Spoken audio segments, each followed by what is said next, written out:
नमस्कार दोस्तों, स्वागत है आपका अपने चैनल प्रभात तिवारी स्टडी आईक्यू पे। दोस्तों, आज से आपकी हिंदी की कक्षाएं प्रारंभ हो गई हैं और हिंदी की कक्षाओं में सबसे पहला टॉपिक हमारा रहेगा हिंदी वर्णमाला का। पहला ही चैप्टर है दोस्तों, काफ़ी इंपॉर्टेंट है। यहाँ से काफ़ी क्वेश्चन बनते हैं, चाहे आप किसी भी एग्जाम की प्रिपरेशन कर रहे हैं, चाहे आपका यूपीएसआई हो, यूपी ट्रिपल एससी हो या यूपी चकबंदी लेखपाल हो। जहाँ कहीं भी दोस्तों हिंदी का जिक्र होता है, वर्णमाला से क्वेश्चन बनते हैं और काफ़ी क्वेश्चन बनते हैं। तो मैंने कोशिश की है इस वीडियो में आपके जितने से छोटे छोटे टॉपिक हों या फिर जितने से बड़े बड़े टॉपिक हों, मैं इस वीडियो में कवर कर लूँ। तो दोस्तों, जो टॉपिक मेरे ख्याल से अगर मैंने तो कुछ नहीं छोड़ा है, अगर कोई भी टॉपिक मिस हुआ है तो उसके लिए क्षमा चाहता हूँ।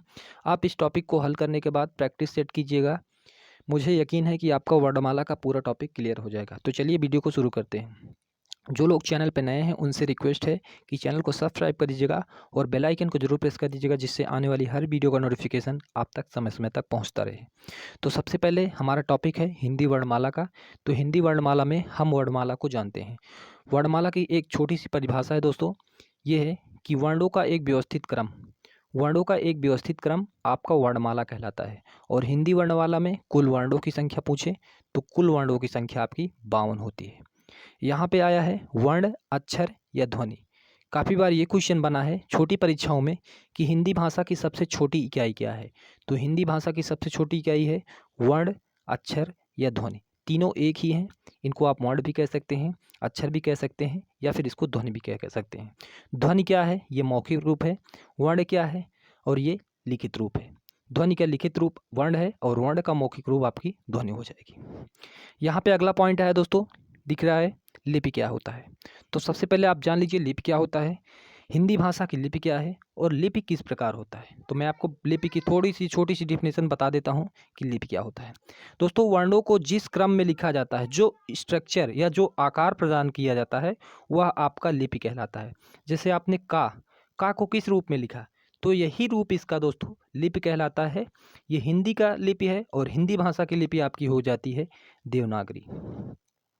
ये भी क्वेश्चन काफ़ी बार बना है कि हिंदी भाषा की लिपि क्या है। तो हिंदी भाषा की लिपि आपकी हो जाएगी देवनागरी लिपि हो जाती है। क्वेश्चन ये भी बना है इस बार, इन तीन क्वेश्चन को आप याद रखिएगा, काफ़ी इंपॉर्टेंट है। हिंदी भाषा की लिपि क्या है? तो देवनागरी। और अंग्रेजी भाषा की लिपि क्या है? तो अंग्रेजी भाषा की लिपि आपकी रोमन लिपि है और रोमन लिपि में आपके 26 अक्षर होते हैं, ए से जेड तक। पंजाबी भाषा की लिपि पूछे तो पंजाबी भाषा की लिपि आपकी हो जाती है गुरमुखी। काफ़ी इंपॉर्टेंट क्वेश्चन दोस्तों, ये काफ़ी बार रिपीट हुए हैं कि हिंदी भाषा की लिपि क्या है, पंजाबी भाषा की लिपि क्या है और आपकी अंग्रेजी भाषा की लिपि क्या है। आगे यहाँ पर दिया दोस्तों, मैंने आपको ऊपर बताया था कुल वर्णों की संख्या कितनी होती है हिंदी भाषा में। तो कुल वर्णों की संख्या तो मैंने आपको बता दिया है पहले ही, 52 होती है। वो कौन कौन से वर्ण हैं उसके बारे में आपको मैं यहाँ पे बताता हूँ। तो कुल वर्णों की संख्या 52 होती है, जिसमें से आपके 11 तो स्वर होते हैं।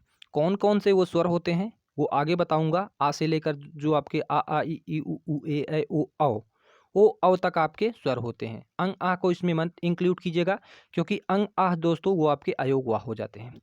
और मूल व्यंजन की बात करें तो मूल व्यंजन आपके 33 होते हैं, 33 मूल व्यंजन होते हैं। ये भी क्वेश्चन काफ़ी बार बना है कि हिंदी वर्णमाला में मूल व्यंजनों की संख्या कितनी है, तो 33 यानी 33 है। आगे संयुक्त व्यंजन कौन कौन से होते हैं, तो जब व्यंजन का टॉपिक कवर करूंगा तो वहाँ पे बताऊंगा कि आपके 4 संयुक्त व्यंजन कौन कौन से हैं। अभी के लिए आप इतना जान लीजिएगा कि स्वर कितने होते हैं 11, व्यंजन कितने होते हैं 33 और संयुक्त व्यंजन कितने होते हैं 4। उच्छिप्त व्यंजन कितने होते हैं, जिसको आप द्विगुण व्यंजन भी कहते हैं। तो उच्छिप्त या द्विगुण व्यंजन कह सकते हैं, 2 प्रकार के होते हैं। अगला है दोस्तों आपका अयोगवाह। अयोगवाह क्या है मैंने आपको बता दिया है, अंग आ। इसके बारे में दोस्तों आगे भी डिस्कस करूंगा। तो अभी के लिए जान लीजिए कि अयोगवाह की संख्या 2 होती है। तो कुल वर्णमाला में जो वर्णों का संख्या होती है, यहाँ पे मैंने आपको बता ही दिया है, 11 स्वर, 33 व्यंजन, संयुक्त 4 संयुक्त व्यंजन, 2 उच्छेद व्यंजन, 2 अयोगवाह। एक बार इसको रट लीजिए, ये काफ़ी इंपॉर्टेंट है। आपका छोटा से छोटा एक क्वेश्चन आपको 2 से 3 नंबर दिलवा सकता है। आगे चलते हैं दोस्तों, हम डिस्कस करेंगे वर्णों को हम 3 भागों में डिवाइड कर सकते हैं। मैंने आपको पहले ही बताया है, इसको आप अक्षर कह सकते हैं। जो वर्ण है इसको आप अक्षर कह सकते हैं, वर्ण कह सकते हैं, या फिर आप इसको ध्वनि कह सकते हैं। ध्वनि दोस्तों ये मौखिक रूप है, वर्ण इसका लिखित रूप है। तो वर्णों को हम 3 भागों में डिवाइड करके पढ़ेंगे। सबसे पहला हमारा हो जाएगा स्वर, उसके बाद हमारा व्यंजन और उसके बाद अयोगवाह, तीनों के बारे में जानेंगे। आज का जो हमारा टॉपिक रहेगा स्वर के बारे में, लेकिन अभी व्यंजन की परिभाषा, अयोगवाह की परिभाषा और स्वर की परिभाषा तीनों को जान लेते हैं। सबसे पहले हम जानेंगे स्वर क्या होता है। तो स्वर की एक छोटी सी परिभाषा ये है कि जो वर्ण स्वतंत्र रूप से बोले जा सके, जिनको बोलने में किसी की सहायता ना ली जाती हो, वो आपके स्वर कहलाते हैं। जैसे आप आ को बोल कर देखिए, ये किसी की सहायता से नहीं बोले जाते, यह स्वतः ही बोले जाते हैं और इनको बोलने में व्यंजन से कम समय लगता है। जैसे आप आ को बोल कर देखिए आ, और का को बोल कर देखिए, व्यंजन में दोस्तों स्वर से ज़्यादा समय लगता है और स्वर को बोलने में बहुत ही कम समय लगता है। और दूसरी बात, ये स्वतंत्र रूप से बोले जाते हैं। अब यहाँ पे आया है दोस्तों आपका व्यंजन। व्यंजन क्या होता है? जिन्हें बोलने के लिए स्वरों की सहायता लेनी पड़ती है। यानी व्यंजन को जब आप बोलते हैं तो ये स्वर की सहायता से बोले जाते हैं। कितने लोग सोच रहे होंगे कि स्वर की सहायता से कैसे बोले जाते हैं व्यंजन, तो उनका भी डाउट क्लियर करना बहुत ज़रूरी है, क्योंकि मैं डाउट को क्लियर कर कर ही आगे बढ़ता हूँ। तो अब जैसे आपने का को लिखा, यहाँ पे आपने का लिखा, का व्यंजन ही है, जाहिर सी बात है, सभी लोग जानते हैं जो आपका का है ये व्यंजन है। तो इसमें क्या आपको पता है कि इसमें आ छुपा है? जितने भी व्यंजन हैं, चाहे का हो, खा हो, गा हो, घा हो, अंगा हो या फिर ज्ञा हो, सभी में आपके स्वर छिपे रहते हैं। तो का में क्या छुपा है?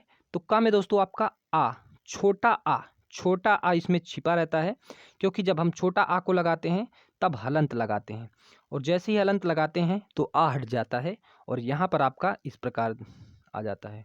तो हमारा का किस चीज़ से मिलकर बना है? का और आ से मिलकर हमारा का बना है। तो यहाँ पे आपको दिख रहा है कि का को बोलने में हमें स्वर की सहायता लेनी पड़ रही है, इसलिए हमारे व्यंजन हो जाते हैं। उम्मीद है स्वर और व्यंजन का कॉन्सेप्ट आपको समझ में आ गया होगा। आगे चलते हैं दोस्तों। आगे हमारा जो एक टॉपिक है वो आपका अयोगवाह है। अयोगवाह के बारे में भी जान लीजिए। अयोगवाह क्या होता है? अयोगवाह, यह ना तो पूर्ण रूप से स्वर होते हैं और ना ही पूर्ण रूप से व्यंजन होते हैं, इसी को हम अयोगवाह कहते हैं। आप लोग बचपन से अंग और आह को स्वर में पढ़ रहे थे, लेकिन आप कंपटीशन एग्जाम की तैयारी कर रहे हैं तो इसमें अंग और आह को आप स्वर के रूप में नहीं पढ़ेंगे।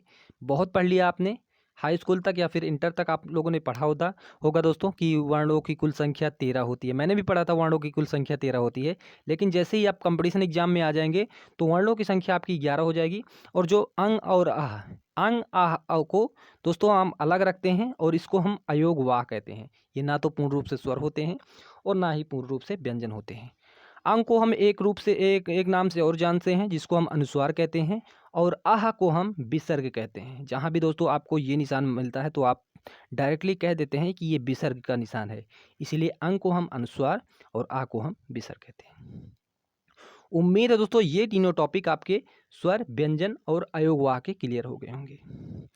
चलते हैं दोस्तों, अब हम जो हमारा मेन मुद्दा रहेगा, आज का जो हमारा टॉपिक रहेगा वो स्वर के बारे में रहेगा। कल के जो हमारा टॉपिक रहेगा वो व्यंजन का, पार्ट 2 व्यंजन के बारे में डिस्कस करेंगे, और पार्ट 1 मैंने आपको बताया है स्वर के बारे में डिस्कस करेंगे। तो अभी तक तो मैंने यही बताया था कि हिंदी वर्णमाला में स्वरों की कुल संख्या 11 होती है। अभी तक ये नहीं बताया था कि वो स्वर कौन कौन से हैं। तो ये जान लीजिए, आपके जो स्वर 11 हैं, ये आपके स्वर 11 हैं, इनको आप गिन लीजिए, काउंट कर लीजिए, ये आपके 11 ही होंगे। छोटा आ, बड़ा, छोटी, बड़ी, छोटा ऊ, बड़ा ऊ, री, ए, ओ, औ। ये आपके 11 मूल स्वर होते हैं। अब कई प्रकार से स्वरों को कई प्रकार से देखा जाता है, कई प्रकार की संख्या निकाली जाती है, तो उन संख्या को जो आपके कंपटीशन एग्जाम में बनते हैं उसको भी आप ध्यान रखिएगा।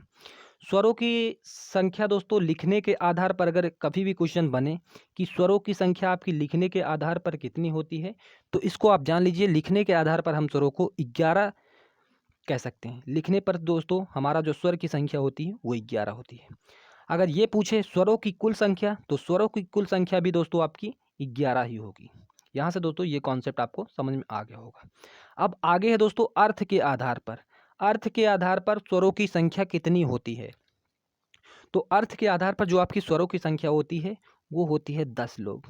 अब कुछ लोगों का दिमाग यहाँ पर थोड़ा सा फड़फड़ाएगा कि भैया स्वरों की संख्या तो 10 होती है, लेकिन अर्थ के आधार पर स्वरों की संख्या कैसे 10 हो गई? तो मैं उनको बता देना चाहता हूँ, ये जो आपका री होता है, री री की जब आप साउंड क्रिएट करेंगे, जब इसका अर्थ निकालेंगे तो ये व्यंजन का क्रिएट करता है, रा रा रा इस प्रकार दिखाता है। लेकिन ये दोस्तों आपका अर्थ के आधार पर अभी कभी भी आपके पूछे कि स्वरों की संख्या कितनी होती है, तो आपको बताना है 10 होती है। और इसका प्रयोग कहाँ पे होता है, ये जो री है इसका प्रयोग कहाँ होता है, जैसे आप कृपा लिखते हैं, कृपा कृपा लिखते हैं, तब ये दोस्तों आपका स्वर का प्रयोग होता है। कई लोग सोच रहे होंगे ये क्रम में कौन सा, आप लोग मुझे कमेंट बॉक्स में बताइएगा कि क्रम में आपका कौन सा स्वर, कौन सा ये रा है, स्वर वाला रा है या फिर आपका व्यंजन वाला रा है। और इसमें बताइएगा ये कौन सा रा है, कर्म। तीनों रा को हमको बताइएगा कमेंट करके। ये वाला मेरा बता दे रहा हूँ आपको, कर्म कर्म। इसमें आपको पहचानना क्या है, इसमें पहचानना ये है कि इसमें कौन सा स्वर वाला रा है, कृपा में स्वर वाला रा है कि कर्म वाल में स्वर वाला रा है कि क्रम में स्वर वाला रा है। इसका कमेंट बॉक्स में हमें कमेंट करके आंसर बताइएगा। अब आगे नीचे देखिएगा दोस्तों, नीचे उत्पत्ति के आधार पर स्वरों की संख्या कितनी होती है। उत्पत्ति के आधार पर स्वरों की संख्या आपकी 3 होती है। कौन कौन से होते हैं, ह्रस्व स्वर होते हैं, दीर्घ स्वर होते हैं, प्लुप्त स्वर क्या होते हैं, प्लुप्त स्वर होते हैं। इन तीनों के बारे में अगली स्लाइड पे हम डिस्कस करेंगे। ह्रस्व स्वर क्या है, दीर्घ स्वर क्या है, प्लुप्त स्वर क्या है और इनकी संख्या कितनी होती है। अब जिह्वा के आधार पर अगर कभी पूछे कि जीभ के आधार, जिह्वा मतलब जुबान जिसको कहते हैं, जीभ बोलने के आधार पर स्वरों की संख्या कितनी होती है, तो वो भी 3 प्रकार से होती है, अग्रस्वर, मध्य स्वर व पश्च स्वर। इन सब के बारे में आगे हम डिस्कस करेंगे प्रॉपर तरीके से। अब आगे है मुंह खुलने के आधार पर, जब आप मुंह को खोलकर बोलते हैं उसके आधार पर स्वरों की संख्या कितनी होती है, तो संवृत स्वर, अर्धसंवृत, विवृत और अर्धविवृत स्वर होते हैं। ये आपके 4 प्रकार के मुंह खुलने के आधार पर होते हैं। अगला है होठों के आधार पर स्वरों की संख्या, तो होठों के आधार पर स्वरों की संख्या 2 होती है, वृत्तमुखी और आवृत्तमुखी। ये दोस्तों आपका स्वर का छोटा सा कॉन्सेप्ट था, या फिर आप कह सकते हैं बड़ा सा कॉन्सेप्ट था, क्योंकि मैंने चीज़ें छोटी से छोटी चीज़ें लेकर बड़ी चीज़ों को कवर किया है। क्योंकि आप पुलिस की तैयारी नहीं कर रहे हैं, आप एसआई लेवल की एग्जाम की तैयारी कर रहे हैं, तो यहाँ पे इन चीज़ों को आपको जानना बहुत ज़रूरी है। क्योंकि यूट्यूब पे इतनी सारी चीज़ों को अगर कोई भी दिखा दे तो बताना, बस थोड़ा छोटा-छोटा टॉपिक दिखाते हैं और कोशिश करते हैं उसी में आपका व्यू आ जाए। लेकिन मेरा मतलब ये नहीं है कि व्यू आए, मेरा मतलब है कि कॉन्सेप्ट को क्लियर होना चाहिए।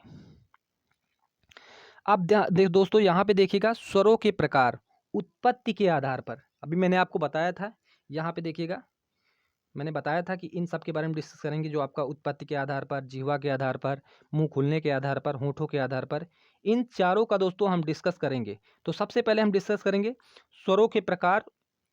उत्पत्ति के आधार पर स्वरों के कितने प्रकार होते हैं, तो उत्पत्ति के आधार पर स्वरों की संख्या आपकी 3 होती है। एक तो आपके लघु स्वर होते हैं, एक दीर्घ स्वर होते हैं और एक आपके प्लुप्त स्वर होते हैं।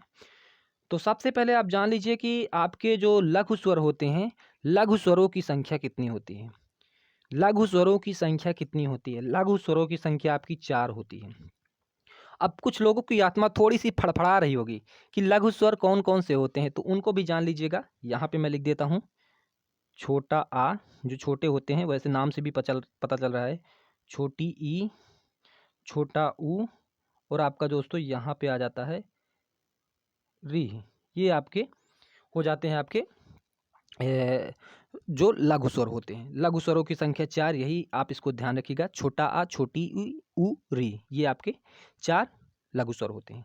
अगला दोस्तों आपका आ जाता है दीर्घ स्वर। दीर्घ स्वर क्या होते हैं दोस्तों, दीर्घ स्वर वे स्वर होते हैं जिनको बोलने में लघु स्वर से अधिक समय लगे। अब मैंने लघु स्वर की परिभाषा नहीं बताई, तो पहले स्वर की परिभाषा, क्षमा कीजिए, मैं लघु स्वर की परिभाषा बता देता हूँ। ऐसे स्वर जिनको बोलने में दीर्घ स्वर से कम समय लगे वो आपके लघु स्वर कहलाते हैं। जैसे आ, ई, उ, री, इनको बोल कर देखिएगा, बहुत थोड़ा सा समय लगेगा। अब दीर्घ स्वर क्या होते हैं, ऐसे स्वर जिनको बोलने में लघु स्वर से अधिक समय लगे। अब आप आ छोटा आ को बोलिए और उसके बाद बड़ा आ को बोलिएगा। बड़ा आ को बोलिए आ, इसको बोल के देखिएगा, छोटा आ से इसमें अधिक समय लग रहा है। तो दीर्घ स्वरों की संख्या कितनी होती है, तो 7 होती हैं। तो इसमें आपको याद क्या रखना है, लघु स्वर कितने होते हैं, 4। अब बाकी जो बच गए वो आपके दीर्घ स्वर हो जाएंगे। वो आपके कौन कौन से हैं, बड़ा आ हो गया, बड़ी ई हो गई, बड़ा ऊ हो गया, ए हो गए, आय हो गए, ऐसे दोस्तों आपके ओ औ तक हो जाएंगे आपके दीर्घ स्वर। दीर्घ स्वरों की संख्या पूछे तो दीर्घ स्वरों की संख्या कुल मिलाकर 7 होती है। लघु स्वरों की संख्या कुल मिलाकर 4 होती है। एक बच जाता है दोस्तों आपका प्लुप्त स्वर। प्लुप्त स्वर क्या होता है दोस्तों? वैसे ये कुछ नहीं होता, लेकिन आप इसको जान लीजिए। प्लुप्त स्वर ऐसे स्वर जिनको बोलने में लघु स्वर एवं दीर्घ स्वर से अधिक समय लगे। ऐसे स्वर जिनके बोलने में लघु स्वर से दुगना और दीर्घ स्वर से 2.5 गुना समय लगे, वो आपके प्लुप्त स्वर कहलाते हैं। जैसे आप ओम, ओम को बोल के देखिएगा, ओम, ओम को बोल के देखिएगा। ओम को बोलने में आपको लघु स्वर और दीर्घ स्वर से दुगना समय लगता है, इसीलिए दोस्तों हम इसको प्लुप्त स्वर कहते हैं। अब यहाँ पे दोस्तों दीर्घ स्वर के कितने भाग होते हैं? तो दीर्घ स्वर के भी आपके 2 भाग होते हैं। एक तो आपके मूल दीर्घ होते हैं और एक आपके संयुक्त स्वर होते हैं। मूल दीर्घ स्वर कौन कौन से हैं? मूल दीर्घ 3 ही होते हैं। जैसे आपका आ हो गया, बड़ा आ हो गया, बड़ी ई हो गई और आपके बड़ा ऊ हो गया। ये आपके मूल दीर्घ हैं। और बाकी बचे हुए दोस्तों आपके वो आपके संयुक्त स्वर हो जाएंगे। जैसे ए, आए, ओ, आओ, ये आपके हो जाएंगे, ये आपके दीर्घ स्वर संयुक्त स्वर हो जाएंगे। संयुक्त स्वरों की संख्या कितनी होती है? तो 4। और मूल दीर्घ स्वरों की संख्या कितनी होती है? तो ये आपके 3 हो जाएंगे। आगे यहाँ पे दिया दोस्तों जिह्वा के आधार पर स्वरों की संख्या कितनी होती है? तो जिह्वा के आधार पर आपके स्वरों की संख्या जो होती है वो आपकी 3 होती है। कौन कौन से होते हैं? अग्र स्वर, मध्य स्वर, पश्च स्वर। अब अग्र स्वर क्या होता है, इसकी भी छोटी सी डिफिनेशन है, इसको आप समझ लीजिएगा। अग्र स्वर वे स्वर होते हैं जीभ के जो अगले भाग से बोले जाते हैं, वो आपके अग्र स्वर होते हैं। अग्र स्वर आपके कौन से होते हैं? जो जीभ के अगले भाग से बोले जाते हैं। अब जीभ के अगले भाग से कौन बोले जाते हैं? जैसे आपका ई को बोल कर देखिएगा, ई, ए, आए। ये आपके दोस्तों आप बोल के देखिएगा, आपके जो जुबान का आगे वाला हिस्सा है, जीभ के आगे वाले हिस्से से ये आपके बोले जाते हैं। जैसे आपने ये बोला है, ये ई, ए, ऐ, इसको आप बोल कर देखिए, जीवान के एकदम अगले वाले हिस्से से बोला जाता है, तो ये आपका अग्र स्वर हो जाता है। अगला है मध्य स्वर, किसे कहते हैं? तो मध्य स्वर क्या है? जीभ के मध्य भाग से जो बोले जाते हैं वो आपके मध्य स्वर कहलाते हैं। और मध्य स्वर कौन कौन सा है? एक ही है मध्य स्वर, जिसको आ, छोटा आ कहते हैं। बाकी जो बच गया वो आपका पश्च स्वर है। और पश्च स्वर कितने हैं? पश्च स्वर आपके आ, उ, ओ, औ, ये आपके पीछे वाले जीभ के पिछले भाग से बोले जाते हैं, ये आपके पश्च स्वर होंगे। तो उम्मीद है दोस्तों स्वर का ये कॉन्सेप्ट समझ में आया होगा। बाकी अभी जो स्वर का कॉन्सेप्ट रह गया है वो अगले वीडियो में बताऊंगा कि आपका कंठ तालु क्या है, तालव्य क्या है, मूर्धा क्या है, इन सब के बारे में अगले वीडियो में डिस्कस करूंगा। तो अभी के लिए इतना ही। तो चैनल को थोड़ा